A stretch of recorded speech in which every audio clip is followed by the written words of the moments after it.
Hello बच्चों, welcome to Katyayan academy. और आज हम लोग बोर्ड बूस्टर में केमिस्ट्री में क्लास 12th में फर्स्ट चैप्टर सॉलिड स्टेट। आपने वीडियो को बहुत अच्छे से पढ़ लिया होगा, लेक्चर देख लिया होगा और प्रॉपर आप नोट्स जरूर बनाते चलें, जिससे आपका जो भी कंसेप्ट है वो आप एग्जाम के टाइम में उसको दोबारा से अच्छे से रिवाइज करा पाए। तो आप वहाँ पर रिवीजन उसका इजीली कर सकते हैं, इसलिए अब वहाँ पे नोट्स बनाते चलिए। तो जो भी आप लेक्चर देख रहे हैं उसका साथ साथ नोट्स बनाते चलिए, और फिर हम जब उसमें नेक्स्ट डे आया करेंगे हमेशा हर चैप्टर के बाद, तो उसमें उन टॉपिक्स को दोबारा से रिवाइज करेंगे, तो आपका और कंसेप्ट क्लियर हो जाएगा कि कैसे क्या कर रहे हैं। तो आज हम लोग सॉलिड स्टेट में आते हैं, और इसमें जो है सबसे पहले बेसिकली हम सीखते हैं कि स्टेट ऑफ मैटर को कैसे हम लोग डिवाइड कर रहे हैं। तो स्टेट ऑफ मैटर अगर बेसिकली बात करें तो स्टेट ऑफ मैटर आप देखते हैं वो कितने तरीके से होता है, थ्री टाइप्स में अगर बात करें तो सबसे पहले अगर हम स्टेट ऑफ मैटर की बात करें तो हमारे पास सॉलिड होता है, और सॉलिड के बाद अगर हम देखें तो क्या होता है, लिक्विड, सॉलिड, लिक्विड और गैस। तो ये स्टेट ऑफ मैटर के according three types of state of matter हैं, और भी होते हैं तो लेकिन पढ़ना नहीं होता है। तो यहां पर आपको देखना है कि भाई इनमें क्या बेसिक बातें हैं, कौन सी बातें हैं।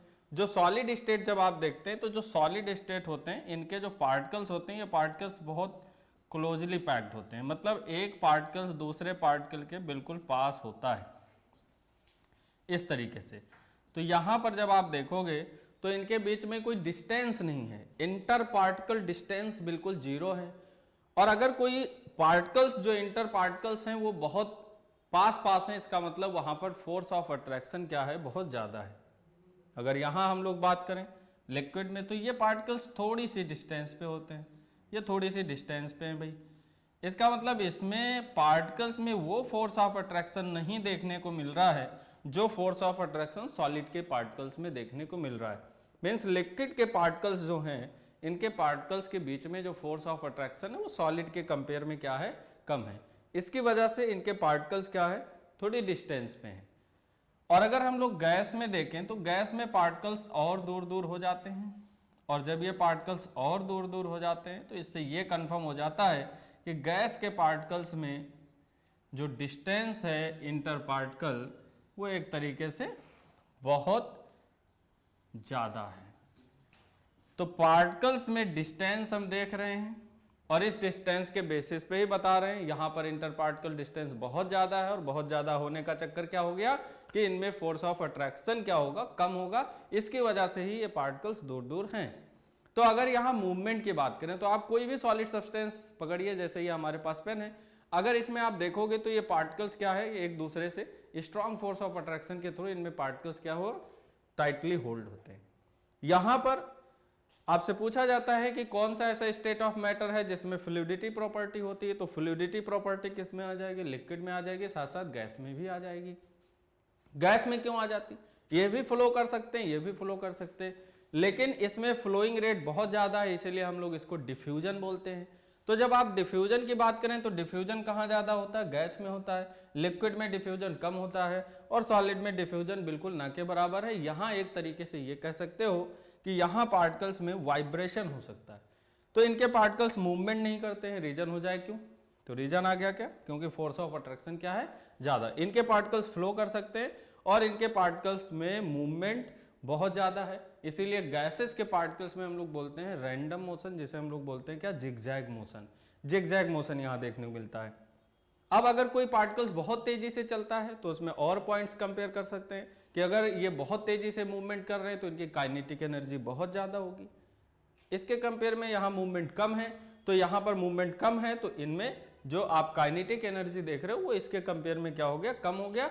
और यहां ये सिर्फ वाइब्रेट कर रहे हैं तो काइनेटिक एनर्जी बिल्कुल कम हो गया, मतलब ये सिर्फ वाइब्रेट कर रहे हैं। तो ये बेसिकली क्या हो गया, डिफरेंस हो गया सॉलिड, लिक्विड और गैस में।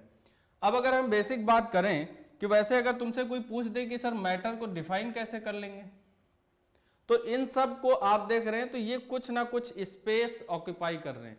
तो कोई भी ऐसा सब्सटेंस जो नेचर में, यूनिवर्स में स्पेस ऑक्यूपाई करे और उसमें कुछ मास हो, तो हम लोग उसे बोलते हैं क्या, मैटर। मीन्स कोई भी मैटर है अगर उसमें वो स्पेस में अपना कुछ प्लेस वहां ऑक्यूपाई कर रहा है, साथ साथ उसमें कुछ मास है, तो हम लोग उसे क्या बोलने लग जाते हैं, मैटर बोलने लग जाते हैं।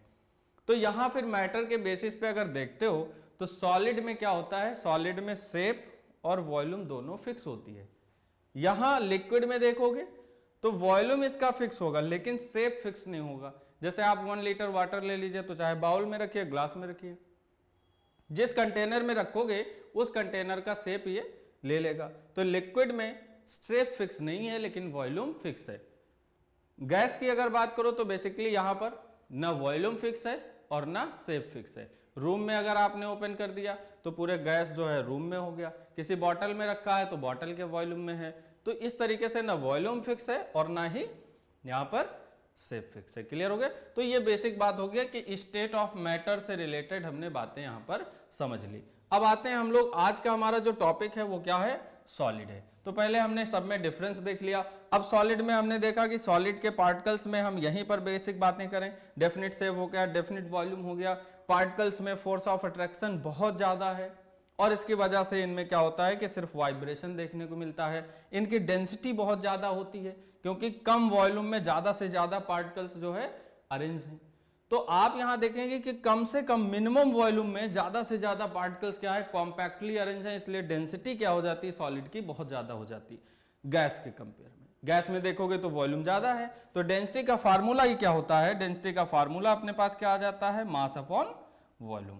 अब यहां पर मास देखें तो अगर सेम नंबर ऑफ पार्टिकल लेके कंपेयर करें तो उसके कंपेयर में क्या होगा, ये वॉल्यूम यहां ज्यादा लेना पड़ेगा और वॉल्यूम ज्यादा लोगे तो डेंसिटी क्या हो जाएगी, गैस के लिए डिक्रीज कर जाएगी। तो सॉलिड में डेंसिटी सबसे ज्यादा होती है। तो हम सॉलिड के पॉइंट्स पे डिस्कस कर रहे हैं। चलो आ जाते हैं। अब हमारे पास आ गया कुछ ट्रू सॉलिड और स्यूडो सॉलिड। आपने अच्छे से लेक्चर को पढ़ा है, देखा है। तो अब हम लोग इसमें ट्रू सॉलिड और स्यूडो सॉलिड की बात करें तो लेक्चर में आपने अच्छे से पढ़ा कि सॉलिड जो है बेसिकली जब हम क्लासिफाई करते हैं वो दो तरीके से होते हैं। कैसे कैसे? एक हो जाता है क्रिस्टलाइन सॉलिड और एक हो जाता है एमॉर्फस सॉलिड। अगर हम बात करते हैं क्रिस्टलाइन सॉलिड के, तो क्रिस्टलाइन सॉलिड में क्या होता है, शार्प एजेज होती हैं और इनका शेप वगैरह क्या होता है, बिल्कुल रेगुलर होता है, रेगुलर शेप के होते हैं, फिक्स शेप होता है और एक अच्छा सा ज्योमेट्रिकल अरेंजमेंट देखने को मिलता है किसमें, क्रिस्टलाइन में। एमॉर्फस में ऐसा नहीं होता है।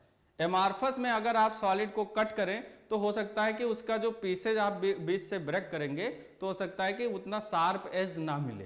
ठीक है, तो इरेगुलर शेप आपको देखने को मिल सकता है किसमें, एमॉर्फस में। लेकिन क्रिस्टलाइन सॉलिड जो है उसी को हम बेसिकली क्या बोलते हैं, ट्रू सॉलिड। तो लेक्चर में आपने अच्छे से देखा है, उसको अच्छे से पढ़ रहे हैं, उसको देखते चलिए।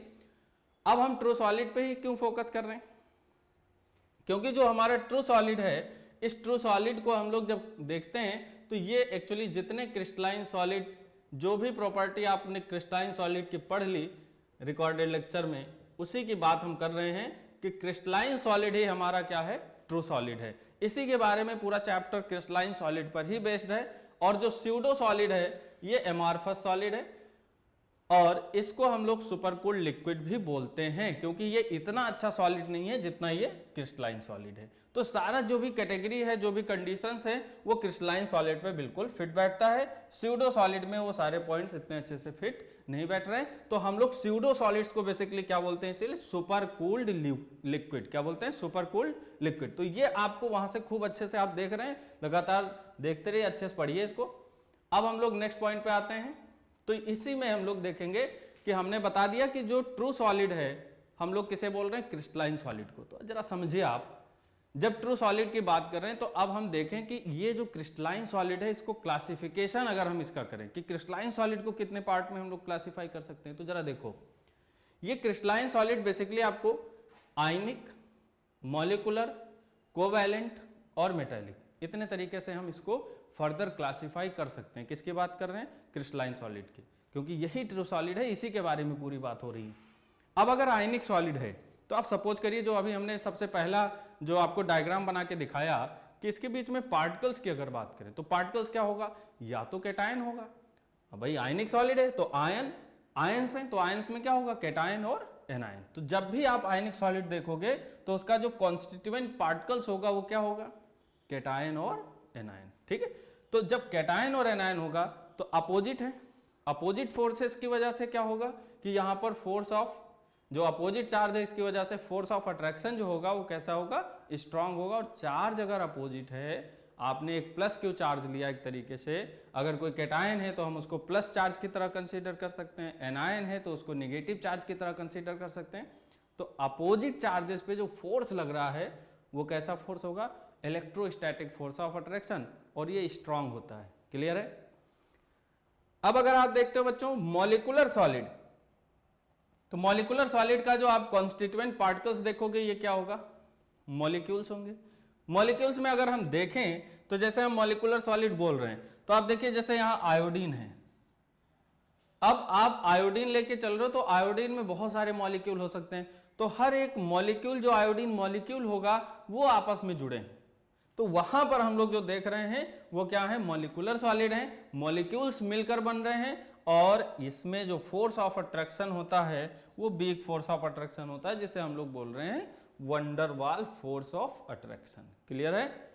अब आप देखिएगा अगर हम कोवैलेंट की बात करें कि यहां पर कोवैलेंट या नेटवर्क, तो कोवैलेंट या नेटवर्क का जो स्ट्रक्चर आप देखोगे, इसका जो कॉन्स्टिट्यूएंट पार्टिकल्स होगा वो क्या होगा, एटम होगा।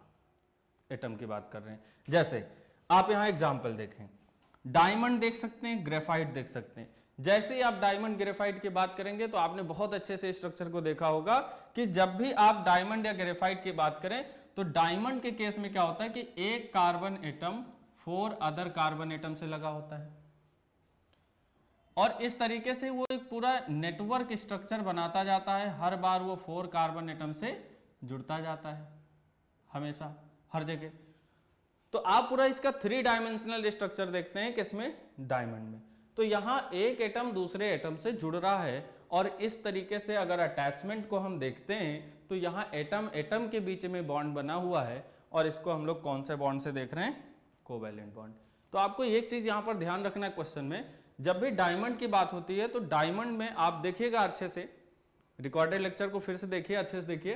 तो डायमंड में क्या होता है कि एक कार्बन एटम में, एक कार्बन एटम जो पर्टिकुलर होता है वो 4 अदर कार्बन एटम से अटैच होता है, और अगर एक carbon atom 4 other carbon atom से अटैच है तो आपको यहां एक पॉइंट याद रखना है कि डायमंड में हाइब्रिडाइजेशन स्टेट क्या होता है, sp3।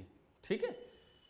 जब यही हम लोग ग्रेफाइट के लिए देखते हैं तो ग्रेफाइट में क्या होता है कि यहां पर एक लेयर टाइप का बन जाता है, लेयर लाइक स्ट्रक्चर बनता है, और जब ये लेयर लाइक स्ट्रक्चर बनता है तो ऐसे क्या होता है कि एक कार्बन हमेशा 3 बॉन्ड बनाता है, ऐसा हेक्सागन बनता जाएगा।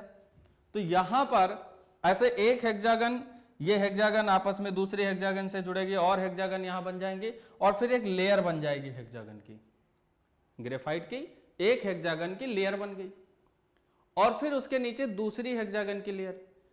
तो दोनों हेक्सागन लेयर के बीच में जो इसमें 4th बॉन्ड नहीं बनता है, वो इलेक्ट्रॉन क्या करता है कि दोनों हेक्सागन लेयर के बीच में डीलोकलाइज्ड होता रहता है। इसीलिए कोई भी नॉन मेटल कंडक्टर नहीं होता है इलेक्ट्रिसिटी का, लेकिन ग्रेफाइट ही एक ऐसा नॉन मेटल है जो इलेक्ट्रिसिटी कंडक्ट करता है। रीजन क्या है, क्योंकि 2 हेक्सागन लेयर के बीच में वो इलेक्ट्रॉन्स क्या होते हैं, डीलोकलाइज्ड होते हैं, मींस फ्लो ऑफ इलेक्ट्रॉन्स आपको देखने को मिलता है, और इसीलिए ग्रेफाइट को हम लोग क्या बोलते हैं कि ये इलेक्ट्रिसिटी का कंडक्टर हो जाता है।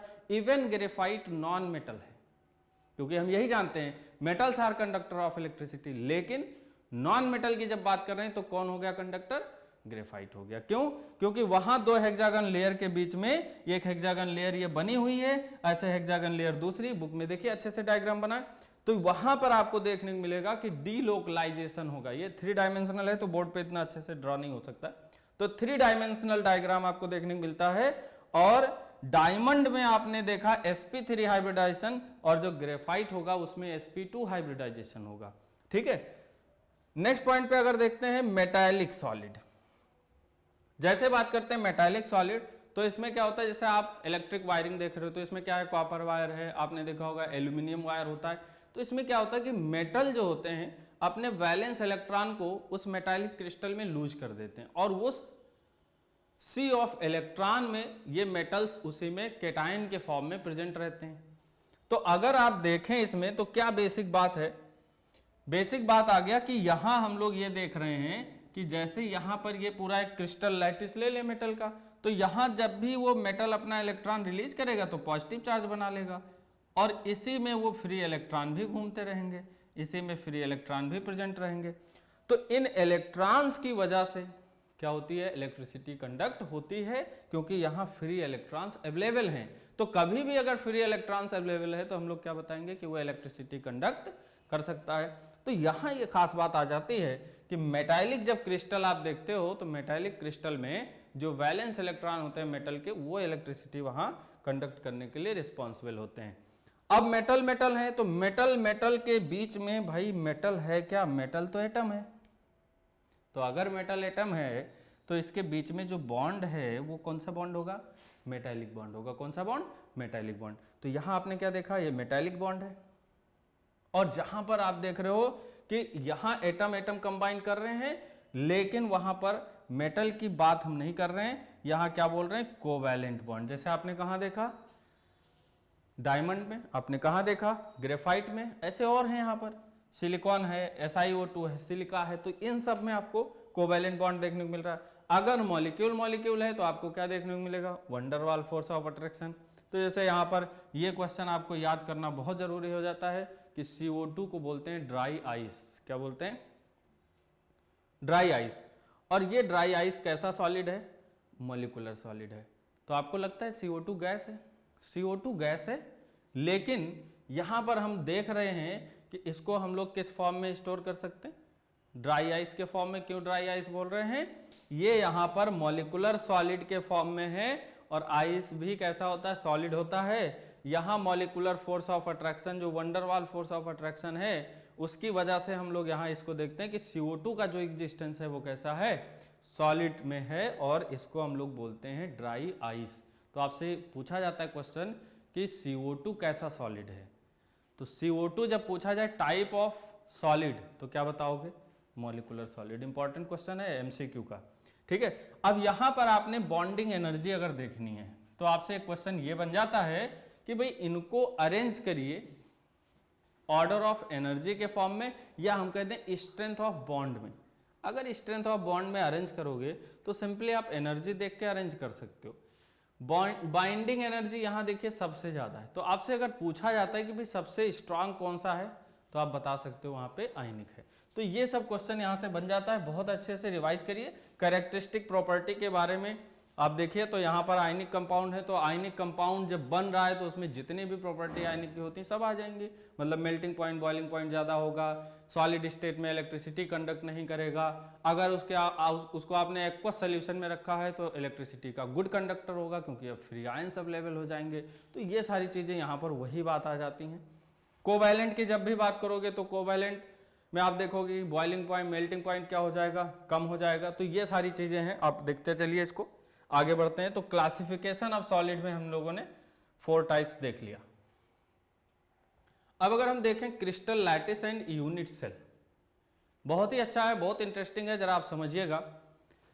आप जिस भी रूम में बैठे हैं बस उस रूम में आप सिर्फ कॉर्नर को इमेजिन करिए, कॉर्नर को इमेजिन करिए, और उस रूम में आप देखिए कि आप जहां बैठे हैं पूरी तरह पैक्ड हैं। उस रूम में आप बैठे हुए हैं, पूरी तरह पैक्ड हैं। आप हर एक रूम के कॉर्नर को देखिए।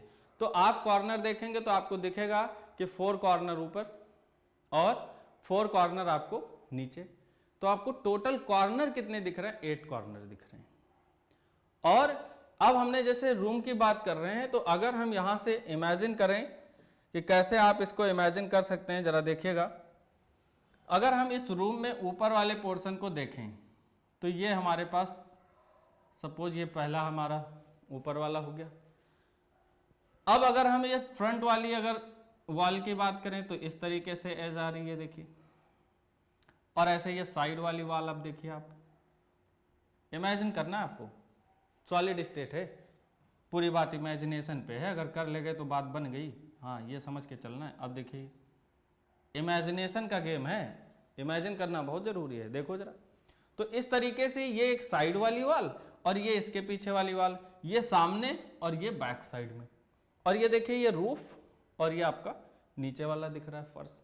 तो अब आप टोटल अगर देखो तो जब भी हम बोले यूनिट सेल, तो यूनिट सेल में आपको क्या क्या चीजें देखने को मिल रही हैं, ये बहुत जरूरी बात हो गई यहां समझना। यूनिट सेल में आप क्या क्या देख सकते हो। तो आप देख सकते हो कि इसमें कॉर्नर कितने हैं, 8 कॉर्नर हैं। यूनिट सेल में कॉर्नर कितने हो गए, 8। यहां से क्वेश्चन बोर्ड एग्जाम में फिक्स है, कैसे आएगा अभी हम बता रहे हैं, देखते चलिए अच्छे से। तो 8 कॉर्नर हो गया यूनिट सेल में। अब इसके साथ अगर हम तुमसे पूछें कि इसमें एज कितनी है, एज समझ रहे हो, साइड, साइड कितनी है, कौन कौन सी यहां पर आपको साइड देखने को मिल रही। तो ये आप देखो, जैसे ये है, तो हमने सपोज कि यहां पर मान लिया कि ये एक साइड, इसको ऐसे, तो ऐसे हर एक साइड की अगर ये हम क्यूबिक स्ट्रक्चर देख रहे हैं, क्यूबिक लैटिस देख रहे हैं, तो ऐसे ये जो हमने एलो बनाया, ऐसे ये कितनी हो सकती हैं। तो आप देखिए 1 2 3 4, ये देखिए 1 1 2 3 4 5 6 7, और देखिए 8 9 10 11 और ये 12। तो ऐसे कितने एजेज आपको देखने को मिलेंगे, 12। तो आपको एजेस मतलब ये जो आप साइड वाली चीजें देख रहे हैं, ये एज कितनी है आपके पास, 12 है। बहुत इंपॉर्टेंट है ये, जब तक ये नहीं आएगा समझ ही नहीं पाओगे। तो एजेस आपके पास कितने हो गए, 12 हो गए। अब अगर आप देखो कि भाई कितना, आप देखो कि वाल कितनी है, तो ये वाल ऊपर और फिर नीचे, और फिर आप आमने सामने देखिए, तो ऐसे आपको कितने फेसेस, वाल को हम क्या बोल रहे हैं यहाँ, फेस, तो आपको फेस कितना देखने को मिलेगा, 6, ये आपको मिल जाएगा 6। अब अगर किसी एक फेस की बात करें ये, तो पहले हम कॉर्नर के पॉइंट्स की बात कर लें। अब जितने कॉर्नर हैं, हर एक कॉर्नर को हम यहां पर सॉलिड स्टेट में इस यूनिट सेल में उसको लैटिस पॉइंट बोलते हैं। क्या बोलते हैं, लैटिस पॉइंट। तो हर एक लैटिस पॉइंट पे ये हम पॉइंट कर रहे हैं, ये क्या है, लैटिस पॉइंट। तो जितने कॉर्नर उतने लैटिस पॉइंट, जितना कॉर्नर उतना लैटिस पॉइंट। तो ऐसे आपको लैटिस पॉइंट कितना देखने को मिलेगा, 8 लैटिस पॉइंट। कितने लैटिस पॉइंट हो गए, 8।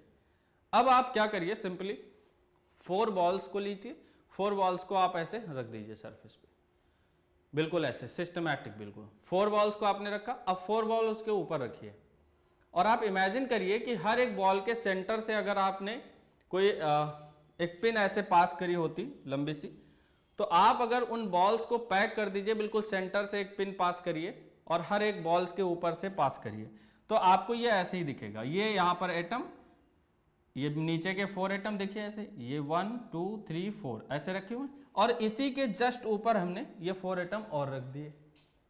देखो देखो, ये 4 एटम और इसी के ऊपर फिर से 4 एटम रख दिया। तो अब इस 4 एटम और इस 4 एटम के ऊपर जस्ट ऊपर नीचे ऐसे ही रखें। अब हर एक एटम पे हमने ऐसे पिन अगर पास किया, बिल्कुल उसके बॉल के सेंटर पॉइंट से, ऐसे सेंटर पॉइंट से, ऐसे सेंटर पॉइंट से, तो वो आप फिर ऐसे पास कर दो, तो वहां से आपको क्या देखने को मिल जाएगा, एक क्यूब बन जाएगा, क्यूब। अब अगर क्यूब बन गया तो हम लोग क्या बोल रहे हैं कि वो क्यूबिक यूनिट सेल हो गया। अब क्यूबिक यूनिट सेल में आप क्या देखोगे कि हर एक चीज को, जैसे ही आपने ये पिन पास किया, इधर पास किया, इधर पास किया, तो आप हर एक को देख सकते हो वो फेस हो गया, एक नीचे भी देखा तो वो फेस हो गया, साइड भी देखा तो फेस हो गया। आपने देखा वो गेम खेलने वाले एक जो ऐसे रोटेट करते रहते हैं, मिलाओ कलर मिलाओ कि कैसे चेंज हो गया, तो वो एक्चुअल जितना आपको फेस दिखता है ना, एक्चुअल में वो वही आपका सॉलिड स्टेट का यूनिट सेल का सबसे अच्छा एग्जांपल आपको देखने को मिलता है। तो यहां पर फेस आपको देख लिया कितना, 6, कॉर्नर कितने, एज 8, और एज कितना हो गया, 12। सबसे अच्छी बात है। अब ये हर एक एज की अगर लेंथ देखें तो ए, क्या है, ए। अब यहां से एक एक बात समझना है, क्रिस्टल लैटिस, यूनिट सेल कहां कहां पे पॉसिबल हो सकता है, कहां कहां हम एटम रख सकते हैं। अगर आपने एटम को सिर्फ कॉर्नर पे रखा है, मतलब हमने जैसे बताया कि यहां पर आपने ऐसे रखा, ऐसे रखा, और ये 4 एटम के ऊपर, तो अगर आप ऐसे रखते हो, सिर्फ कॉर्नर पे रखते हो, तो यहां पर ये जो यूनिट सेल होगा ये सिंपल क्यूबिक सिस्टम हो जाएगा। कैसा होगा, सिंपल क्यूबिक सिस्टम।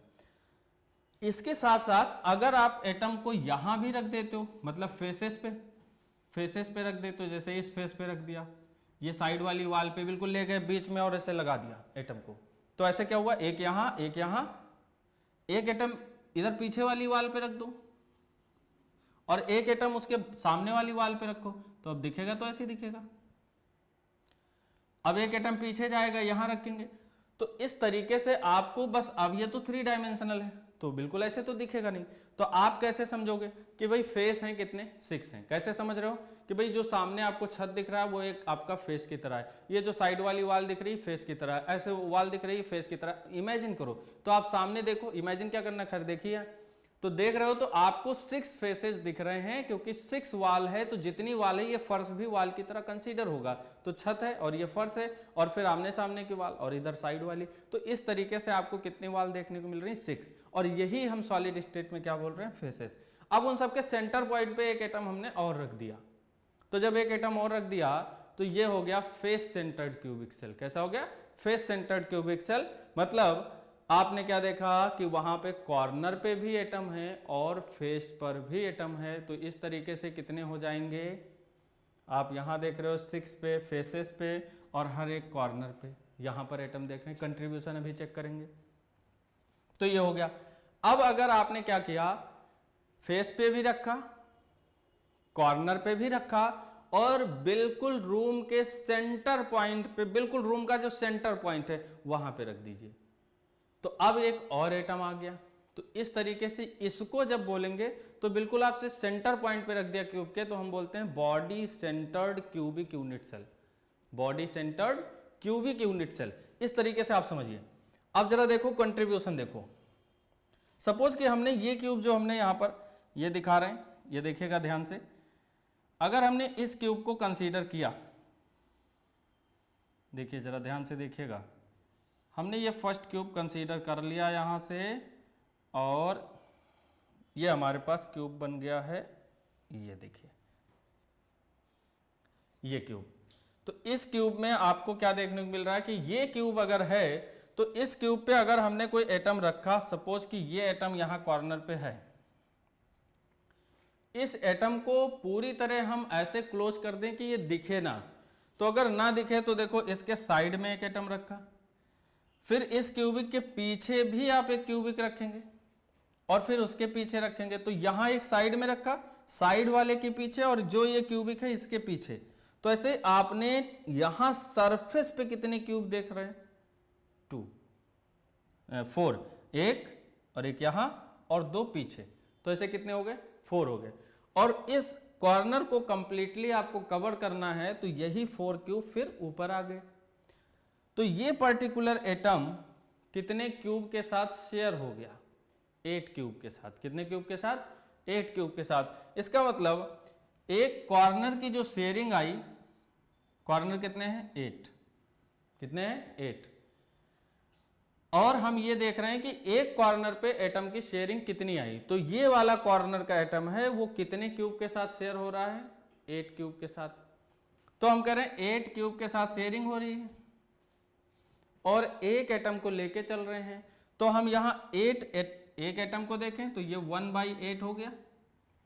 देखो देखो फिर से देखो, एक कॉर्नर और इस कॉर्नर की जो शेयरिंग है वो कितने क्यूब के साथ है, 8 क्यूब के साथ। तो अब आप पर्टिकुलर इस कॉर्नर को देखें तो इसमें एक एटम का कंट्रीब्यूशन एक क्यूब के साथ कितना आया, 1/8 आया, क्योंकि 8 क्यूब के साथ एक एटम शेयर कर गया।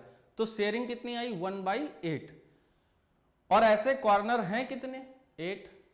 तो कॉर्नर की वजह से आपको अगर 8 कॉर्नर से हैं और हर एक कॉर्नर पे उस क्यूब में शेयरिंग मिल रहा है 1/8, तो 8 कॉर्नर की वजह से नंबर ऑफ एटम का जो कैलकुलेशन आएगा वो कितना आएगा, 1। क्लियर है। तो ये हमने कॉर्नर वाला कैलकुलेशन किया, ये जरूरी था समझना। अब अगर हम फेस की बात करें, फेस की बात करें तो फेस की बात कर रहे हैं तो जैसे आपने बिल्कुल ऊपर रख दिया यहां पर, ये देखो, तो इस एटम को अगर आप ध्यान से देखो तो इसको अगर आपको क्लोज करना है कि ये एटम दिखे ना, तो इस क्यूब के ऊपर एक क्यूब और रख दो भाई। तो आपने सिंपली क्या किया, इसको कवर करने के लिए आपने एक क्यूब और रखा। तो एक एटम कितने क्यूब से शेयर किया, 2 से, ठीक है। तो इसका मतलब उस एटम की शेयरिंग कितनी आई, 2 क्यूब के साथ हुआ, तो शेयरिंग कितनी होगी, 1/2। कितनी होगी, 1/2। अब जरा समझिए, अगर ये 1/2 शेयरिंग हो गया तो ऐसे फेसेस कितने हैं, 6। तो हर एक फेस की वजह से, 6 फेस की वजह से अब आप उस एक क्यूब में कितना कंट्रीब्यूशन देख सकते हो, 3। कितना, 3।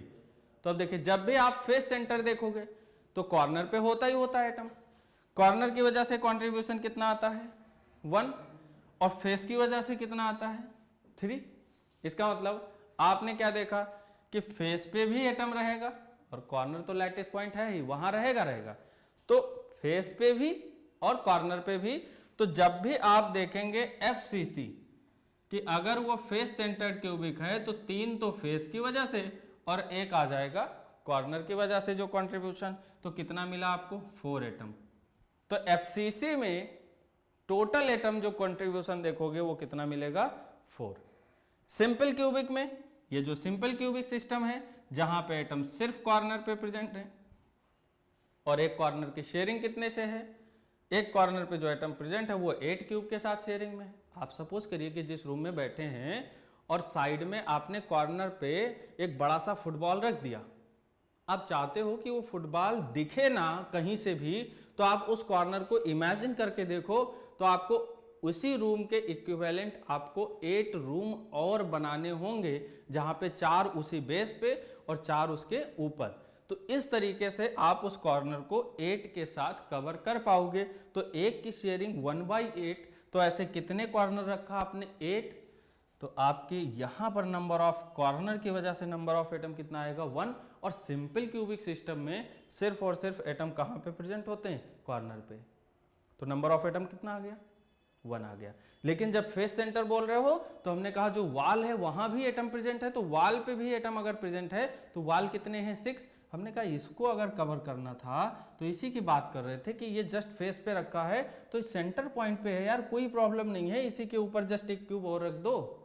और अगर इसी के ऊपर एक क्यूब और रख दिया तो सिंपल क्या हो गया कि एक एटम का कंट्रीब्यूशन 2 क्यूब के साथ हो गया। तो शेयरिंग अगर उस पर्टिकुलर एटम की देखोगे तो कितनी हुई 1/2। तो यहां कितने फेस हैं 6। तो नंबर ऑफ एटम फेस की वजह से कितना आया 3। और FCC है तो कॉर्नर पर भी एटम होगा और फेस पर भी होगा। तो 3 फेस की वजह से और एक एटम का कंट्रीब्यूशन कॉर्नर की वजह से। तो टोटल कितना हो गया 4। अब अगर हम बात करें BCC की, किसकी BCC की, तो बॉडी सेंटर्ड क्यूबिक में क्या होता है एटम कॉर्नर पे और एक एटम सेंटर पे, फेस पे नहीं है। बॉडी सेंटर्ड में फेस पे नहीं है, बॉडी सेंटर्ड में कॉर्नर पे है और कॉर्नर के साथ साथ सेंटर पॉइंट पे है। तो जो रूम का सेंटर पॉइंट है बिल्कुल वहां पर एक एटम है। तो ऐसे कितना हुआ कॉर्नर की वजह से 8। अब अगर कोई बिल्कुल रूम के बीच में सेंटर पॉइंट पे रखा है वो एटम, तो क्या वो किसी अदर रूम के साथ शेयरिंग में है, नहीं है। मतलब वो पूरा एटम उसी क्यूबिक के साथ है। और अगर एक ही क्यूब के साथ वो पूरा एटम है तो आप क्या देख रहे हो कि यहां पर उस क्यूब के साथ कंट्रीब्यूशन उसका कितना आया टोटल 1 आ गया। तो बॉडी सेंटर में जो रखा है BCC में जो बात कर रहे हैं बिल्कुल सेंटर में, उसकी वजह से बीच में एक एटम रखा है 1 और कॉर्नर की वजह से कितना आया ये कैलकुलेट करा तो 1 + 1 कितना आया 2। अब ये सब आप देखो इतना कैलकुलेशन हुआ, समझ गए। अब देखो कैसे करते हैं, अब जरा समझिए। ये सारी बात तो एक हो गई मेहनत की, जिसमें आप बिल्कुल ईमानदारी से चीज़ों को कैलकुलेट कर सकते हैं। अब जरा आप चीटिंग वाला मेथड क्या कि जब ये कैलकुलेट करना नहीं आ रहा है तब देखिए हम क्या करेंगे, याद कर लेंगे। अब तो सिंपल क्यूबिक में नंबर ऑफ एटम जो होगा वो कितना हो जाएगा 1, कितना 1 कंसीडर कर लिया। और ऐसे BCC में नंबर ऑफ एटम कितना हो जाएगा 2 और फिर FCC में नंबर ऑफ एटम कितना आ जाएगा 4। बोलो याद हो गया बच्चों, याद हो गया ना, देखो मजा आ गया। तो इस तरीके से आप थोड़ा सा सॉलिड स्टेट में आपको कंसीडर करना है, इमेजिन करना है, ये बहुत ज़रूरी चीज़ है। देखिए एक बार माइंड को रिकॉल करिए, इमेजिन करिए। 1 मिनट का ब्रेक लेके आप देखिए।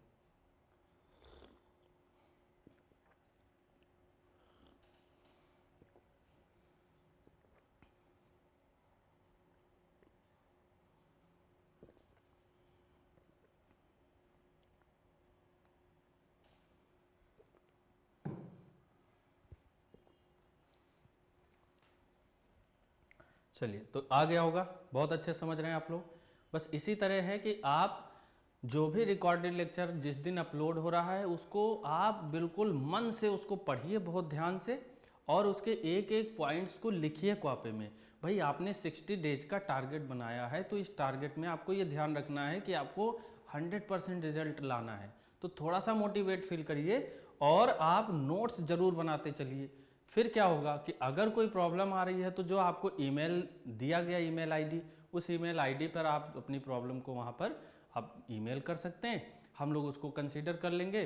तो जो लाइव लेक्चर रहेगा उसमें हम उन प्रॉब्लम को डिस्कस कर लेंगे, इससे आपकी प्रॉब्लम भी सॉल्व हो जाएगी और आप वहाँ पर स्ट्रांग मोटिवेटेड फील करेंगे। तो ये बहुत ज़रूरी चीज़ है, नोट्स बनाना बहुत ज़रूरी है। बच्चे क्या करते हैं कि भाई देख रहे हैं और वीडियो देख रहे हैं और देख रहे हैं और देख रहे हैं, बस देख रहे हैं। तो देख रहे हैं काम नहीं चलेगा, आपको नोट्स जरूर बनाना है। कोई भी चीज़ आप देख रहे हैं देखते ही रहेंगे ये बिल्कुल नहीं चलेगा।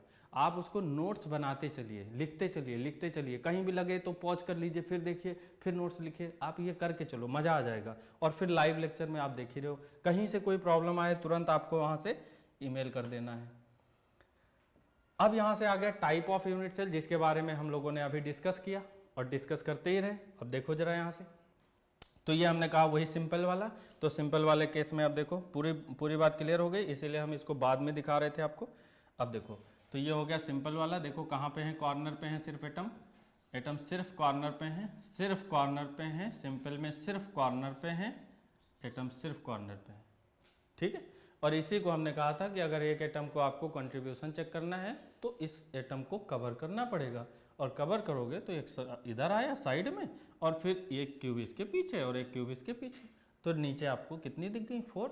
और फिर हाँ अब ऊपर से दिख रहा होगा तो 4 क्यूब वही ऊपर बना दीजिए। तो जब आप 4 क्यूब इसके ऊपर बनाएंगे तो ये पर्टिकुलर कॉर्नर कितने एटम के साथ शेयर हो गया, 8 के साथ, ठीक है। तो इसलिए देख लिया। अब बॉडी सेंटर में देखा तो देखो ये यहीं पर है, बिल्कुल सेंटर में है, तो ये कहीं दिख ही नहीं रहा है। तो 4, ये 4 इसकी वजह से कितना आ रहा था एटम, 1/8 × 8, तो इसकी वजह से 1 आया था। तो यहाँ पर भी तो कॉर्नर पे एटम है तो 1/8, तो इसकी वजह से 1/8 वाला 1, और ये BCC में रखा है तो ये कितना हो गया, 2 हो गया, ठीक है। अब जरा जाओ यहाँ जाओ, तो फेस सेंटर में आपने देखा कि भाई ये कॉर्नर वाले हैं, और फेस में आपने ये देखा था कि 6 × 1/2 कंट्रीब्यूशन, ये अगर है तो इसी के जस्ट ऊपर एक क्यूब बना दिया। तो आपने सिर्फ देखा कि 2 ही क्यूब बनाया। तो इस तरीके से एक तो ये आ गया 3, और ये कॉर्नर की वजह से, जो कॉर्नर पे एटम थे इसकी वजह से आ गया 1। तो कितने आपने देखा, 3 और एक और, तो 1 + 3, तो कितना मिला वहाँ पर, 4। अब देखिए एंड सेंटर क्या होता है। एंड सेंटर में क्या होता है कि आप जो फेसेस हैं सभी फेसेस पे एटम नहीं होंगे। यहाँ पे एंड सेंटर में आपको सिर्फ अपोजिट फेस पर एटम दिखेगा, सिर्फ अपोजिट फेस पे।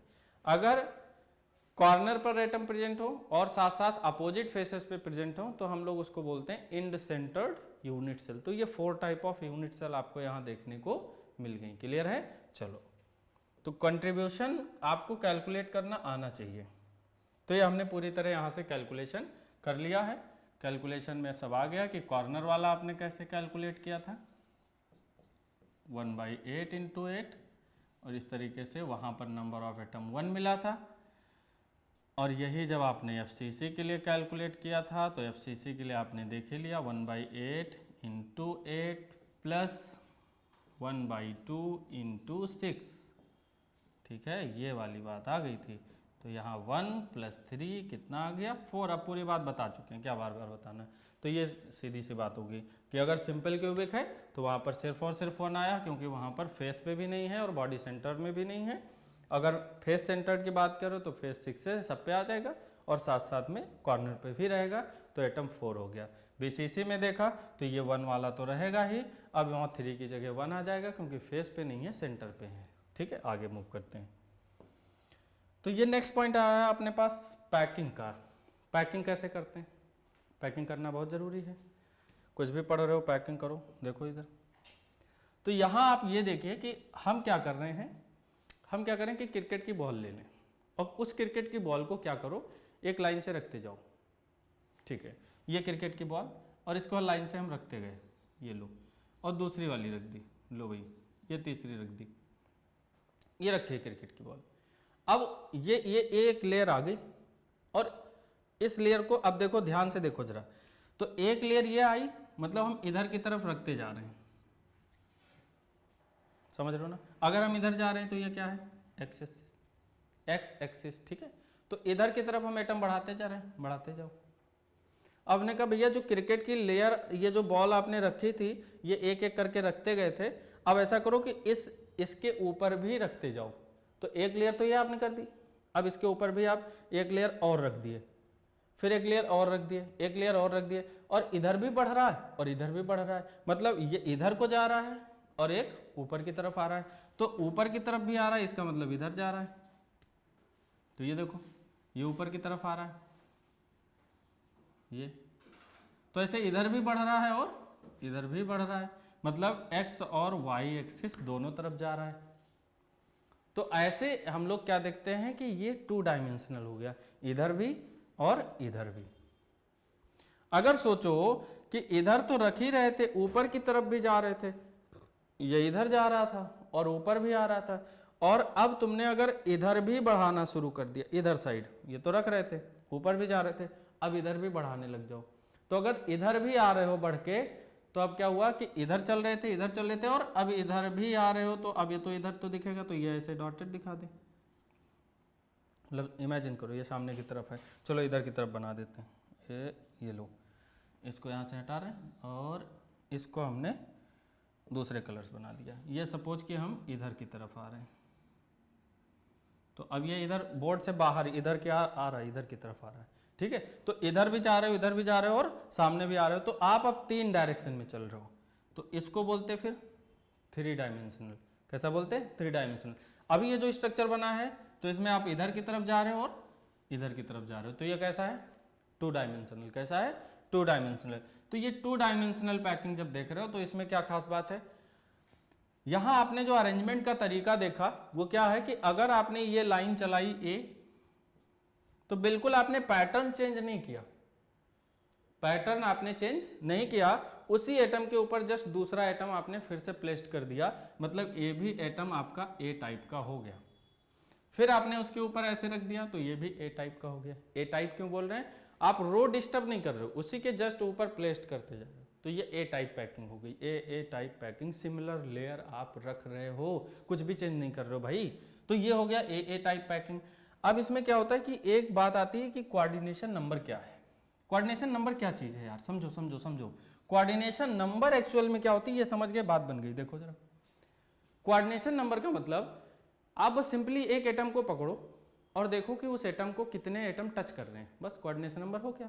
हम इस एटम का ये पॉइंट कर लेते हैं, ये लो, ये एटम है, इस एटम को देखो कौन कौन टच कर रहा है। एक तो ये एटम टच कर रहा है, ये एटम टच कर रहा है, और ये वाला टच कर रहा है, और ये वाला टच कर रहा है। क्या ये टच कर रहा है? ना ना, ये टच नहीं कर रहा है, ये भी टच नहीं कर रहा है, ये भी टच नहीं कर रहा है, ये भी टच नहीं कर रहा है। तो जो टच कर रहे हैं उसी को काउंट कर लो। तो टच कितने एटम कर रहे हैं? 4। देखो ऐसे हमने टच किया, जो एटम टच कर रहे हैं यार उसके सेंटर से चल रहे हैं ना, सेंटर से चलो, क्या दिक्कत है? तो सेंटर से आए तो ये देखो इसके सेंटर पे आ गए, इसके सेंटर पे आ गए और इसके सेंटर पे आ गए। हाँ, सेंटर से ही ड्रॉ करना है, यही खास बात है भाई। तो जब सेंटर से आपने ड्रॉ किया, तो अब इसको ऐसे मत देखो, इसको ऐसे कर लो। तो ये आपको क्या दिखा? ये लो, स्क्वायर। क्या दिख रहा है? स्क्वायर। तो जब भी आप 2 डायमेंशनल पैकिंग कर रहे होंगे, तो आपको जो पैकिंग दिखेगी वो कैसी? स्क्वायर। और दूसरी बात, कोऑर्डिनेशन नंबर कितना हो जाएगा यहाँ पर? 4। कितना? 4। अब जरा लेयर का टाइप चेंज किया, देखो वही काम कर रहे थे, इधर की तरफ बढ़ रहे हैं, इधर की तरफ भी बढ़ रहे हैं, लेकिन जो एटम आपने यहां ए प्लेस किया था, अब आपने उसी के जस्ट ऊपर प्लेस नहीं किया है, आपने इसको थोड़ा सा इधर कर दिया, मतलब बैलेंस गड़बड़ कर दी। घर में दीवार बनते देखा होगा, तो दीवार बनते समय क्या करते हैं, ईंट लगाते हैं, तो एक इधर निकल, फिर एक थोड़ा सा आगे कर देते हैं, फिर एक उधर कर देते हैं, जिससे वो बराबर सेटअप बना रहे। तो बिल्कुल वैसे ही है, ये आपने ए किया तो इसको थोड़ा सा बढ़ा दिया, तो हमने कहा यार उसी पैटर्न को फॉलो नहीं कर रहा है, थोड़ा सा ये डिस्टर्ब है, तो हमने इसको यार बी मान लिया। क्या माना? बी। तो ये पैटर्न हो गया ए, ये हो गया बी। अब देखो इसी के जस्ट ऊपर ये वाला है, तो अगर ये है तो इसी को ये फॉलो कर रहा है, तो ये भी ये हो गया। इसका मतलब यहां जो अरेंजमेंट हुआ वो आपको कैसा देखने को मिल रहा है? ए बी टाइप का देखने को मिल रहा है। कैसा है? ए बी टाइप का अरेंजमेंट दिख रहा है। और अगर ये ए बी टाइप का अरेंजमेंट है, तो भाई चल तो 2 ही डायरेक्शन में है, इधर और इधर। अब फिर से हमने ये सब हटाया, और फिर से आपको अब इस बार फिर से इमेजिन करना है कि जरा देखो कि ये कितने एटम को टच कर रहा है। तो मैं तो कहता हूं आप सिंपली एक एटम को सेंटर पॉइंट मान लो, हमने इसी को माना, और पहले ये देखो कि ये कितने को टच कर रहा है जो बगल में, ये देखो देखो देखो देखो टच कर रहा है किसको, इतने एटम को टच कर रहा है। और जिस जिसको वो टच कर रहा है उसके सेंटर पॉइंट से आप चल देते हैं सेंटर से। ये सेंटर पे गए 2 एटम के, ये सेंटर पे गए दूसरे वाले के, फिर यहाँ पर सेंटर पे आ गए, फिर इसके सेंटर पे आए, और फिर देखो इसके सेंटर पे आ गए, और फिर इसके सेंटर पे आए। कुछ बताने की ज़रूरत है, खुद ही देखो ये कैसा दिख रहा है। क्या ऐसा दिख रहा है? ऐसा नहीं दिख रहा है। कैसा दिख रहा है? ये हेक्सागन टाइप का। देखो 6 मेंबर, ऐसा लग रहा है कि इसमें 6 मेंबर के कोई कार्बन टाइप की रिंग दिख रही। तो ये कैसा हो गया? है नहीं, कार्बन नहीं है, तो कोऑर्डिनेशन नंबर है। लेकिन आपको ये हेक्सागन दिख रहा है, 6 पॉइंट दिख रहे हैं आपको। आपने क्या डिस्टर्ब किया है? आपने सिंपल किया है कि जो ए लेयर है, इस ए लेयर में ए के बीच में ये वाली लेयर को थोड़ा सा इधर बढ़ा के प्लेस्ड करना स्टार्ट किया, तो इसीलिए हमने इसकी बी टाइप मान लिया। लेकिन यहां आपने क्या किया था, इसको ए टाइप माना था, तो इसके ऊपर भी वही रखा था, उसी पैटर्न में इसको भी रखा था, तो स्क्वायर क्लोज पैकिंग थी। और यहाँ कैसे होगी? हेक्सागोनल। कैसा हो गई? हेक्सागोनल आ गया। तो ये कितने एटम को टच किया? 6 को। तो यहाँ पर आपने देखा कि यहाँ पर कोऑर्डिनेशन नंबर हो गया 6। तो एक पर्टिकुलर एटम जितने एटम को टच करेगा वो क्या हो जाएगा? Coordination number. तो कितना आया? 6। क्लियर है? चलो नेक्स्ट पॉइंट पे आते हैं। तो ये हो गया था 2 डायमेंशनल। अब जरा 3 डायमेंशनल देखो, हम लोग भी बिल्कुल वही बात कर रहे हैं। देखो अब 3 डायमेंशनल में जब आ गए तो फिर से अब बात बन गई। 3 डायमेंशनल का मतलब हमने कहा था कि इधर तो बढ़ रहे थे, ऊपर भी बढ़ रहे थे, अब आगे की तरफ भी बढ़ जाओ। तो एक्स एक्सिस में जाओ, वाई में जाओ और जेड में भी आ जाओ। तो तीनों में जब चलेंगे, तो तीनों में चल रहे हैं। और अरेंजमेंट देखो, हम कह रहे हैं कि ए किस टाइप का ले लें? अगर ए बी टाइप का ले लें, तो अगर ए बी टाइप का लें तो अरेंजमेंट आपने देखा ही था। अभी देखो ए बी टाइप का जैसे ही लोगे तो देखिए इस लेयर को आप ध्यान से देखिए, जैसे जा रहा है, और इसके ऊपर देखिए आप यहां जो एटम लेके आ रहे हो बिल्कुल ऐसे प्लेस्ड करो, तो ये बिल्कुल उसके पैरेलल नहीं आएगा, ये देखिए यहां पे आके गिरेगा। तो ये इसका अरेंजमेंट दूसरा तरीका हो गया, मतलब इसकी लेयर क्या हो गई? चेंज हो गई। तो ए बी टाइप में इस तरीके से जब इसको हम लोग प्लेस्ड करते हैं तो ये जो लेयर आती है, जब 3 डायमेंशनल आपको देखने को मिल रहा है, तो आपको यहां कुछ इस तरीके से ऑक्टाहेड्रल देखने को मिलेगा। कैसा? ऑक्टाहेड्रल। अब पूरा इमेजिन तो नहीं कर सकते ना, थोड़ा सा सोचना पड़ेगा, लर्न भी करना पड़ेगा, सारी चीजें इमेजिन नहीं हो सकती। तो अब ये कैसा दिखने लग रहा? ऑक्टाहेड्रल। अभी तक कैसा देखा था? स्क्वायर और हेक्सागोनल। ये कैसा हुआ? ऑक्टाहेड्रल। क्लियर है? तो यहां पर ये बात आ गई पैकिंग में। अगर इसे मैं अरेंजमेंट थोड़ा सा चेंज कर दें, चेंज क्या किया? एक तो लिया ए पैटर्न का, दूसरा बी पैटर्न का, और तीसरा सी उसमें और डिस्टर्ब कर दिया। तो यहाँ पर अब इसमें देखिए जैसे ये ए है, तो यहाँ से इस एटम को देखो, यहाँ से ये देखो इधर आया, थोड़ा सा आगे बढ़ रहा है, और ये बी उधर जा रहा है। और सी देखो और बैक साइड से कर दिया, मतलब ये यहाँ पे, बी आगे और ये पीछे।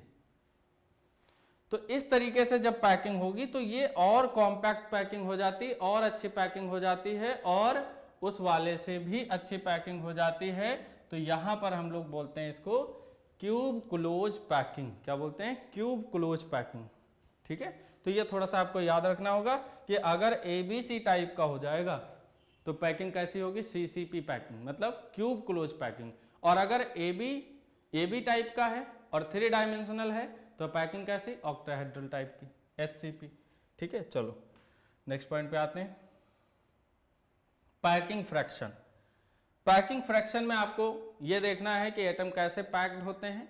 आप जरा देखो, अगर एक स्फीयर को आपने देखा तो उस स्फीयर का इतना ही पार्ट यहां पर आपको देखने को मिल रहा है। ऐसे दूसरे वाले कॉर्नर पे जो एटम होगा, क्योंकि हमने कहा था कि आप क्रिकेट के बॉल को ले लीजिए और 4 बॉल आप यहां पर रखिए स्पेस पे, यहां पे प्लेन पे, और फिर इसके ऊपर 4 बॉल फिर से रख दीजिए, और हमने कहा था कि कोई इसमें पिन आप पिंच कर दीजिए और ऐसे आप सेट कर लेंगे, बना सकते हैं उसको। स्माइली बॉल जो आती है ना उसमें बनाएंगे, बिल्कुल क्लियर दिखेगा। तो हमने वही किया है, उस एटम के बीच से वो लाइनें पास करी हैं जिसकी हम तुमसे बात कर रहे हैं बार बार। तो हर एक एटम का कुछ ही पोर्शन उस क्यूब में आ पाया, बाकी पोर्शन भैया उसको काट दीजिए। जब आप कट करेंगे तो ये जो पोर्शन दिख रहा है उतना ही पोर्शन उस क्यूब में कंसीडर हो रहा है, बाकी बेकार हो गया, वो बाहर गया, दूसरे वाले क्यूब में आ रहा होगा। आपने देखा। तो इसमें ये जब एटम आप रख रहे हो तो हमने कहा 4 बॉल नीचे रखिए, 4 बॉल ऊपर रखिए, तो बीच में आपको कुछ स्पेस दिखेगा ना। 4 बॉल नीचे, 4 बॉल ऊपर, बीच में कुछ स्पेस दिखेगा, बराबर बिल्कुल पैकिंग तो नहीं हो जाएगी, तो बीच में कुछ स्पेस आएगा। इसका मतलब पैकिंग ऐसी नहीं हुई कि पूरी तरह, हमने क्या कहा था कि सॉलिड में जब पैकिंग हो तो पार्टिकल्स कैसे होते हैं, बिल्कुल पास पास होते हैं, बिल्कुल पास पास होते हैं। ये जब पास पास होते हैं, अगर आपने यही स्फेरिकल बॉल रख दिए,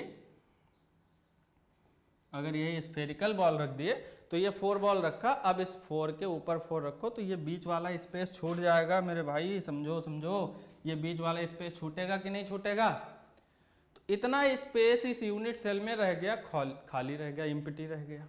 तो अगर ये स्पेस इम्प्टी रह गया, इसका मतलब अब देखें कि इसकी इफिशियंसी कितनी है। क्या टोटल स्पेस यूनिट सेल का यूज हो रहा है, नहीं हो रहा है। तो जब आपने सिर्फ कॉर्नर पे रखा तो ये स्पेस, अब आप समझिए ये स्पेस तो है, फेस वाले स्पेस भी, तो बीच में भी रूम क्या आया और यहां भी आया, ऐसे हर फेस पे भी आ गया। तो हम थोड़ा सा और इसको कॉम्पैक्ट करें, क्या करें, आगे वाले में देखते हैं। तो इसमें देखा आपने फेस पे भी दिख रहा है, सेंटर पे भी दिख रहा है, मतलब पैकिंग इतनी इफिशियंट नहीं है। इफिशियंट पैकिंग का मतलब कि जब आप पार्टिकल्स को रखो तो पार्टिकल्स ऐसे हों कि स्पेस ना रहे।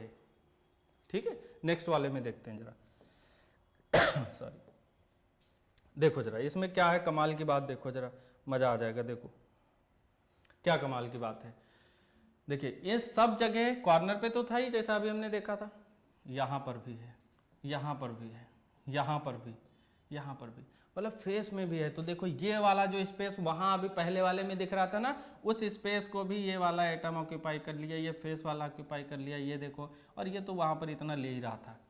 तो पहले वाले के कंपेयर में यहां और ज्यादा पार्टिकल्स आ गए। मतलब पहले वाले यूनिट सेल में जो सिंपल क्यूबिक यूनिट सेल थी, उसके कंपेयर में फेस सेंटर्ड यूनिट सेल में जो स्पेस है वो अब कम रहेगा, इम्पिटी। ठीक है, स्पेस जो है वो कम बचेगा, पार्टिकल्स जो एटम है वो ज्यादा से ज्यादा और कॉम्पैक्ट रूप में यहां से पैक हो गए, कॉम्पैक्ट फॉर्म में। नेक्स्ट वाले को देखें जरा, जरा देखो इसमें, अब इसमें फेस पे तो नहीं है, लेकिन हमने वैसे जैसे इमेजिन कराया था, तो देखो एटम बिल्कुल बीच में रखा हुआ है और ये एटम कॉर्नर वाले। तो अब इसमें है तो, लेकिन ये वाला स्पेस देखो जरा, ये स्पेस मेरे भाई, ये देखो, तो ये स्पेस तो फिर से खाली बच रहा है। मतलब आपसे यही बात हो कि पैकिंग इफिशियंसी की अगर बात करें तो पैकिंग इफिशियंसी हमें कहाँ कितना देखने को मिलेगा, कितना % उसमें पैकिंग हो जाती है, कितना स्पेस उसमें छूट जाता है, इसी बात को अब हमें देखना है। तो आते हैं जरा दिखाते हैं आपको, ये देखिए। तो सिंपल क्यूबिक में देखो भाई कितना है, 0.524, ये फ्रैक्शन वैल्यू है। मतलब ये स्पेस जो उसमें एटम होते हैं वो सिर्फ 52% स्पेस उस यूनिट सेल का ऑक्यूपाई करते हैं, मतलब 48% जो स्पेस है वो क्या हो जाता है, वॉइड के फॉर्म में है, उतना स्पेस वहाँ पे क्या है, खाली है। यही बात जब फेस सेंटर में देखते हो तो वॉल में भी आ गया एटम, फेसेस पे आ गए ना। तो अब यहाँ पर कितना %, 74%, मतलब occupied space by the atom वो कितना हो गया, 74%। तो बचा कितना, सिर्फ 26%। क्लियर। ऐसे ही जब आपने BCC देखा, बॉडी सेंटर्ड, तो बॉडी सेंटर्ड वाले में क्या हुआ, 68%। और ये पैकिंग का दूसरा तरीका था जो अभी हमने बताया था, हेक्सागोनल क्लोज पैकिंग। तो हेक्सागोनल क्लोज पैकिंग भी वैसे ही है, इसमें भी कितना रहेगा, 74%। सोच लीजिए, समझ लीजिए, बहुत अच्छा है। तो आपसे पूछा जाए पैकिंग एफिशिएंसी ज़्यादा कहाँ होगी, तो पैकिंग एफिशिएंसी सबसे अच्छे किस में आ गई, HCP, क्या बोल सकते हैं, HCP, ठीक है, या FCC बोल सकते हैं, HCP FCC। और उसके बाद किस में है, बॉडी सेंटर्ड में। और सबसे कम किस में आ गया, सिंपल क्यूबिक सिस्टम में। क्लियर है, देख लीजिए। अब पैकिंग एफिशिएंसी का क्वेश्चन आता है कि पैकिंग एफिशिएंसी आप कैलकुलेट करिए। तो कैसे कैलकुलेट करेंगे, देखो जरा। पैकिंग एफिशिएंसी जब भी आपको कैलकुलेट करना हो तो आप करिए क्या, यूनिट सेल का कुछ तो वॉल्यूम होगा। तो यूनिट सेल का अगर वॉल्यूम है, हमने एज लेंथ माना था ए क्यूब, तो ए क्यूब ले लीजिए। जब एज लेंथ आप ये क्यूब ले लेंगे, ये स्फेरिकल एटम है तो स्फेरिकल एटम का वॉल्यूम ले लो, तो वॉल्यूम ऑफ एटम। और जब वॉल्यूम ऑफ एटम आप ले लें तो आप क्या देखेंगे कि वहाँ पर आप जैसे ही एक एटम का वॉल्यूम रखोगे और यूनिट सेल का वॉल्यूम रखोगे तो इस पर्टिकुलर यूनिट में कितने एटम आ जाएंगे, वो यहाँ से इफिशियंसी से कैलकुलेट हो जाएगा। ये फ्रैक्शन वैल्यू आएगी। अगर आपने इसको 100 से मल्टीप्लाई कर रखा है तो ये क्या हो जाएगा, पैकिंग एफिशिएंसी इन परसेंटेज। अब अलग अलग के लिए अलग अलग आती है तो वो Z की वैल्यू वहाँ चेंज हो जाती है नंबर ऑफ एटम के अकॉर्डिंग। तो ऐसे करके इस फार्मूले को आप देख के और वहाँ से क्वेश्चन पे प्रैक्टिस जरूर करिए। अब जरा देखिएगा रेडियस रेशियो से बेस्ड क्वेश्चन कैसे आता है। ये रेडियस रेशियो का फार्मूला है।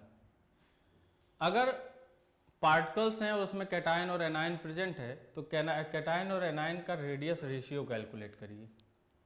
रेडियस रेशियो अगर बहुत ज़्यादा आए तो उसमें क्या होगा कि आयनिक नेचर आपको ज़्यादा देखने को मिलेगा और उनका कोऑर्डिनेशन नंबर बहुत ज़्यादा होगा, कोऑर्डिनेशन नंबर हाई होगा।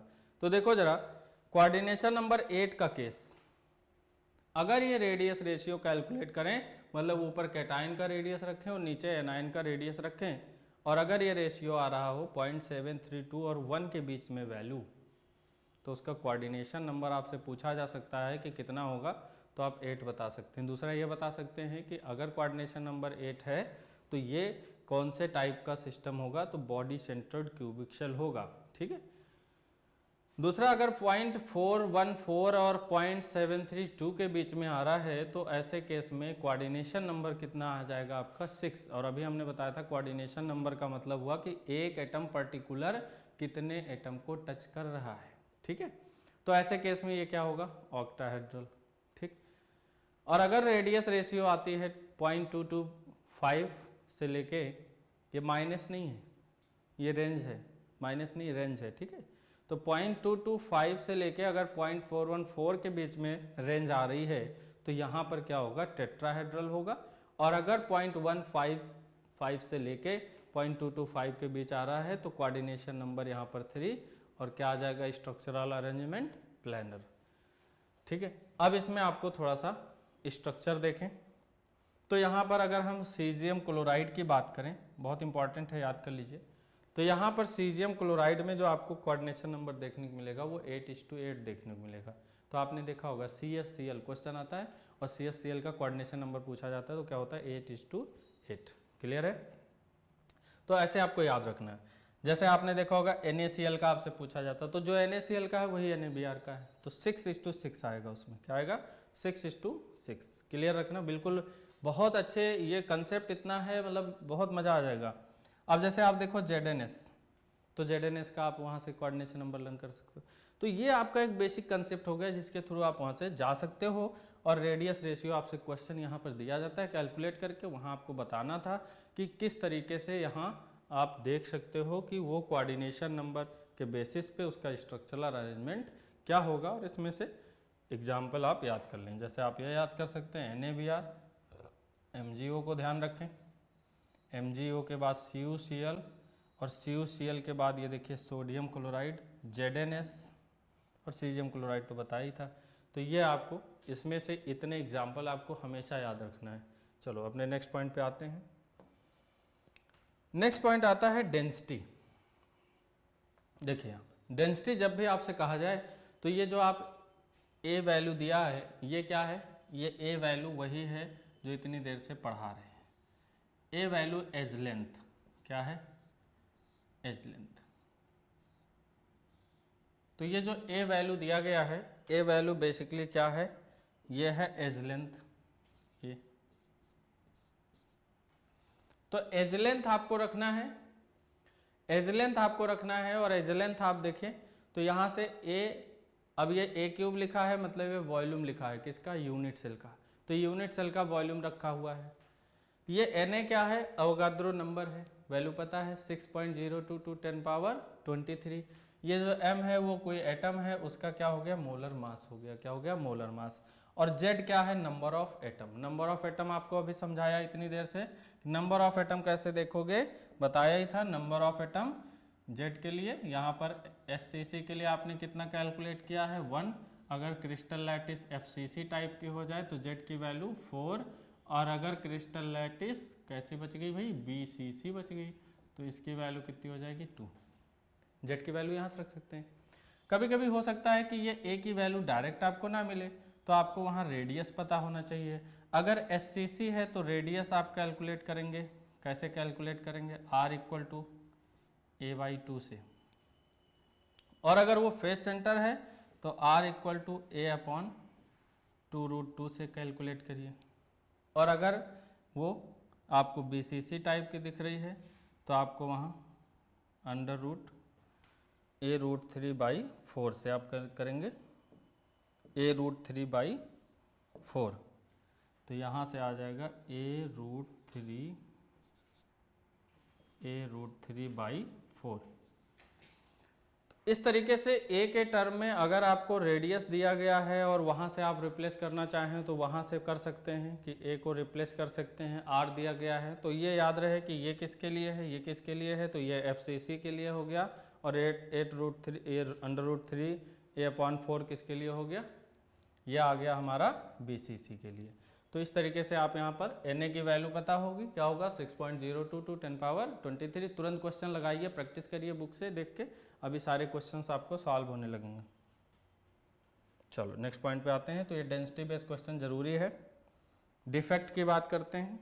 डिफेक्ट क्या है, डिफेक्ट बेसिकली क्या है कि जो आपके पास क्रिस्टल लैटिस हैं उन लैटिस में थोड़ा बहुत चेंज करें। और इसमें सबसे इंपॉर्टेंट पार्ट है जो एग्जाम में आने वाला है, उसको मैं पहले ही मार्क कर दे रहा हूँ, बहुत इंपॉर्टेंट है, ज़रा देखिएगा। सबसे पहले आपको शॉर्टकी पे ध्यान रखना है, फ्रेंकल पे ध्यान रखना है, और एनायनिक में एनायनिक वैकेंसी, और साथ साथ मेटल डिफिशियंसी में हम लोग देखेंगे तो कैटायन और एनायन एक्सेस। तो कैटायन आपको यही दोनों यहाँ पर याद रखने हैं, ये ज़्यादा इंपॉर्टेंट है, मेटल एक्सेस, ठीक है।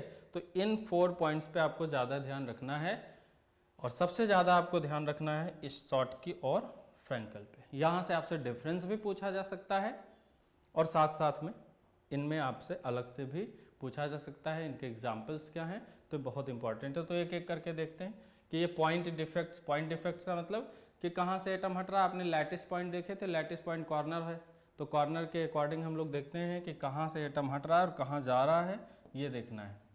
तो सबसे पहले हमारे पास आया शॉर्टकी डिफेक्ट। शॉर्टकी डिफेक्ट एक तरीके से वैकेंसी डिफेक्ट है। वैकेंसी का मतलब कि आप इमेजिन करिए कि आपके रूम में हर एक कॉर्नर पे एटम रखा था, आपने फुटबॉल लगा के रखते, बहुत अच्छे अच्छे फुटबॉल थे, आपने रख दिया था, हर एक कॉर्नर पे जाके एक एक फुटबॉल रख दिया। अब आप वहाँ थे नहीं, और एक कोई आया और एक फुटबॉल आपके लेके भाग गया, और आपने हर तरीके से रखा था, एक रेड कलर, एक white colour, red colour, white colour.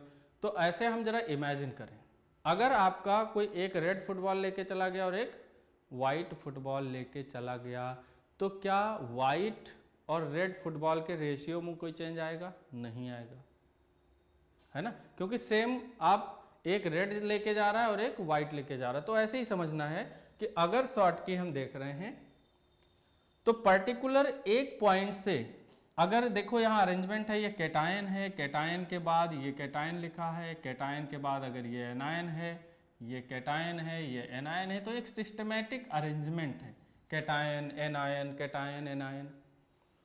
अब यहां से हुआ कि ये कैटायन है लेकिन एनायन नहीं है, एनायन भाग गया। जब एनायन भागेगा उसी टाइम पे एक कैटायन भी चला जाएगा, और ये कैटायन के बाद ये जो एनायन चला गया, तो जैसे ये एनायन मिस हुआ, बताओ यहां एक वैकेंट आ गया, स्पेस बन गया, उस लैटिस पॉइंट पे जाओ, नया फुटबॉल रखो उस जगह। फिर यहां से भी तो भाग गया, तो यहां से एनायन भागा, तो सेम टाइम पे यहां से क्या डिसलोकेट हो जाएगा, कैटायन, कैटायन चला गया। मतलब आप सेम टाइम में क्या देख रहे हो कि एक कैटायन और एक एनायन। तो अगर ये कोई आयनिक क्रिस्टल है, और ये जनरली जो शॉर्टकट इफेक्ट आपको देखने को मिलता है ये हाई कोऑर्डिनेशन नंबर वाले में देखने को मिलेगा, ठीक है, जो आयनिक नेचर के ज्यादा होते हैं। तो यहां एक एनायन और एक कैटायन सेम टाइम में मिस हो गया। अब आपका ये एक यूनिट सेल था और ये एक स्ट्रक्चर है, बहुत सारे यूनिट सेल इसमें मिक्स हैं और ये एक स्ट्रक्चर बना हुआ है शॉर्टकी में। अब सेम टाइम में अगर कैटायन एनायन दोनों मिस हो गया तो इसकी वजह से डिफेक्ट क्रिएट हो गई। लेकिन इस डिफेक्ट में क्या क्या बातें हम समझ सकते हैं। पहली बात कि ये डिफेक्ट वैकेंसी डिफेक्ट हो गया, क्योंकि यहाँ पर वैकेंट स्पेस डेवलप हुआ, वैकेंसी डिफेक्ट हुआ। दूसरी बात, सेम रेशियो में कैटायन और एनायन यहाँ से डिसलोकेट हुए तो यहाँ पर इलेक्ट्रिकल चार्ज की जो इलेक्ट्रिकल चार्ज है वो न्यूट्रल रहेगा, क्योंकि कैटायन एनायन सेम मिस हो रहे हैं। तो इलेक्ट्रिकल न्यूट्रलिटी जो है वो मेंटेन रहेगी। तो पहला पॉइंट क्या हो गया, वैकेंसी डिफेक्ट। दूसरा पॉइंट क्या हो गया, इलेक्ट्रिकल न्यूट्रलिटी मेंटेन रहेगी। थर्ड पॉइंट, जब ये जाएगा तो दो एटम निकल गए तो उनका कुछ मास कम हो गया, वॉल्यूम उतना ही है, वॉल्यूम वही है, मास एटम के जाने से डिक्रीज हुआ, वॉल्यूम तो यूनिट सेल है, फिक्स है। तो अगर ये मास यहां से डिक्रीज हुआ तो बोलो डेंसिटी क्या हो जाएगी, डिक्रीज होगी। तो यहां पर डेंसिटी भी क्या हो गई, डिक्रीज होगी। क्लियर है कंसेप्ट। तो ये यहां पर आपको, इसके बाद बात करते हैं कि किसमें देखने को मिलता है, NaCl, CHCl, KBr, KCl, ठीक है। तो ये आपको यहां पर शॉर्टकी डिफेक्ट हो गया। तो Schottky defect basically vacancy defect है, जिसमें एक कैटायन और एक एनायन सेम टाइम पे अपने प्लेस से मिस हो जाता है और इसकी वजह से वहां डेंसिटी डिक्रीज हो जाती है, लेकिन इलेक्ट्रिकल न्यूट्रलिटी मेंटेन रहती है।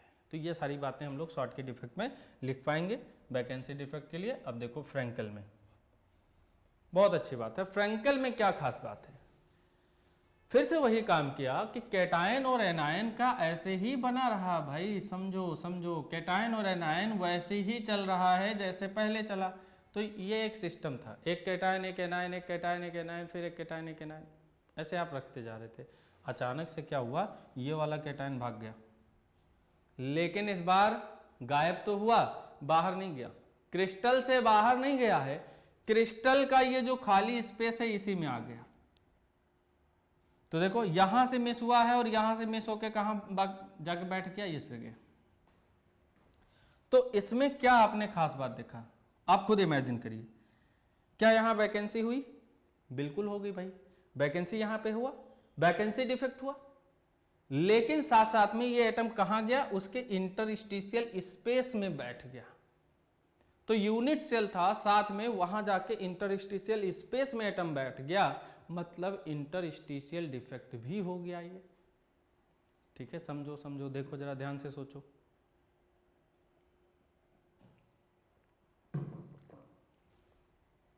तो इंटरस्टिशियल डिफेक्ट भी हो गया और वैकेंसी डिफेक्ट भी हो गया। अब जरा सोचो, क्या यहां डेंसिटी डिक्रीज हुई?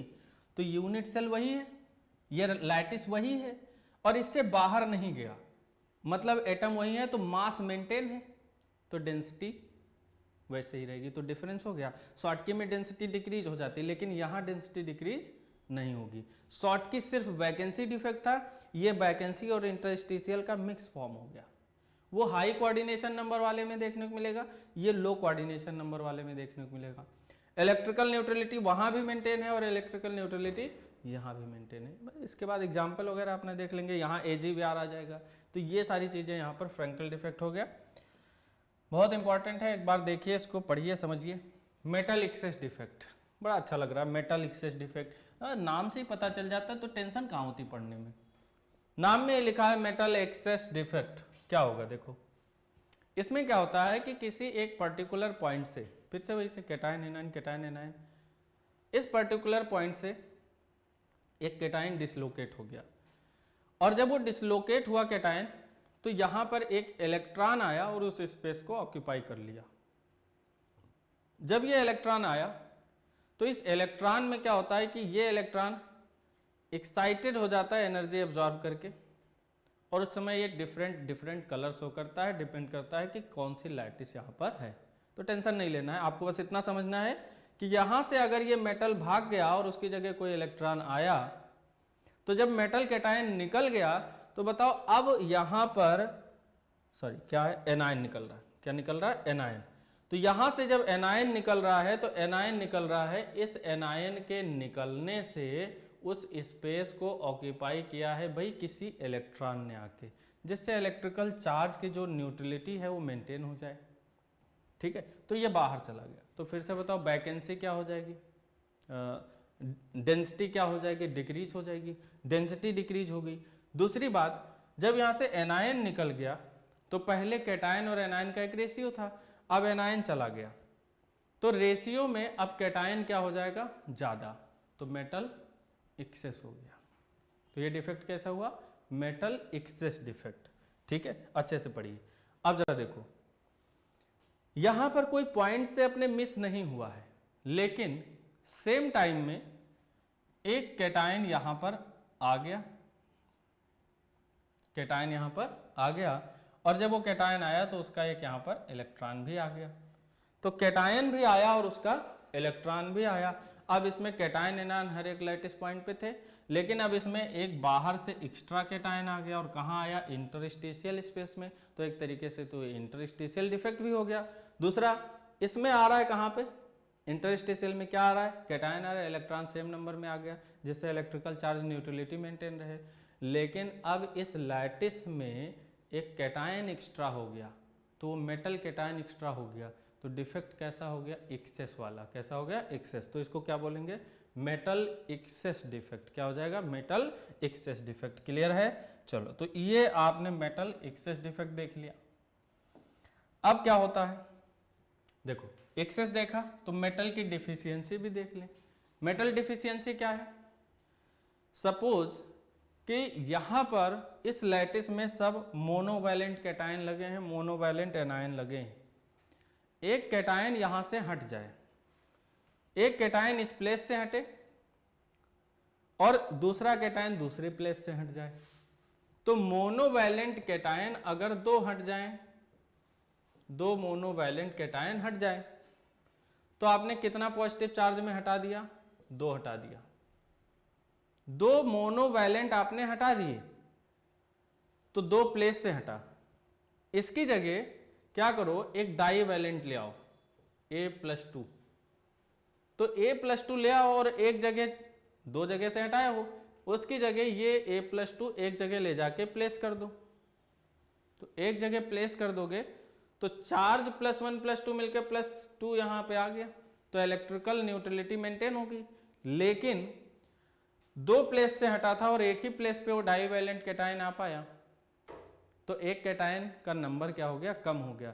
तो अगर एक कैटायन का नंबर हो गया कम, तो इससे हम लोग क्या बोल रहे हैं कि यहां पर आपको फिर से देखने को मिला कि एक प्लेस से ये खाली रह गया स्पेस, और फिर हम इसे क्या बोल रहे हैं, डिफिशियंसी। क्या बोलते हैं, डिफिशियंसी। तो ये कैटायन की वैकेंसी की वजह से आया, तो इसे बोल सकते हैं कैटायनिक वैकेंसी डिफेक्ट। क्लियर है? बहुत अच्छे से रिवाइज करिए, टॉपिक को पढ़ते चलिए। तो ये हम लोगों ने पूरे चैप्टर को रिवाइज कर लिया, और आपका जो बेसिक प्रायोरिटी है वो ये है कि नोट्स जरूर बनाते रहिए, और जब भी आप लेक्चर पढ़ें तो आप डे टाइम में, जैसे लेक्चर इसीलिए हम लोग एक दिन पहले अपलोड करते हैं, तो जब डे बिफोर लेक्चर अपलोड हो जाता है तो आप उस लेक्चर को अच्छे से पढ़िए और उसके नोट्स बनाइए, और तुरंत आपका दूसरा जो बेसिक प्रायोरिटी पे काम है कि आप सॉल्व पेपर जरूर लगाइए।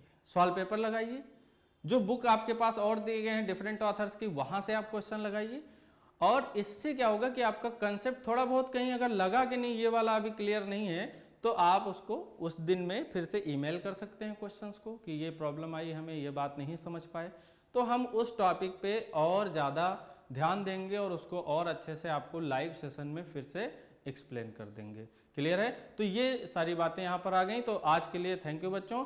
नेक्स्ट लेक्चर में हम लोग फिर मिलेंगे और हम लोग अपने नए चैप्टर के साथ, बट आपको नई एनर्जी के साथ हमेशा लगे रहना है और नोट्स जरूर बनाना है। जैसे आप रेगुलरिटी के साथ नोट्स बनाएंगे, बहुत अच्छी तैयारी हो जाएगी आपकी, 100% मार्क्स आपके इंप्रूव होने वाले हैं। थैंक यू सो मच बच्चों, फिर मिलेंगे।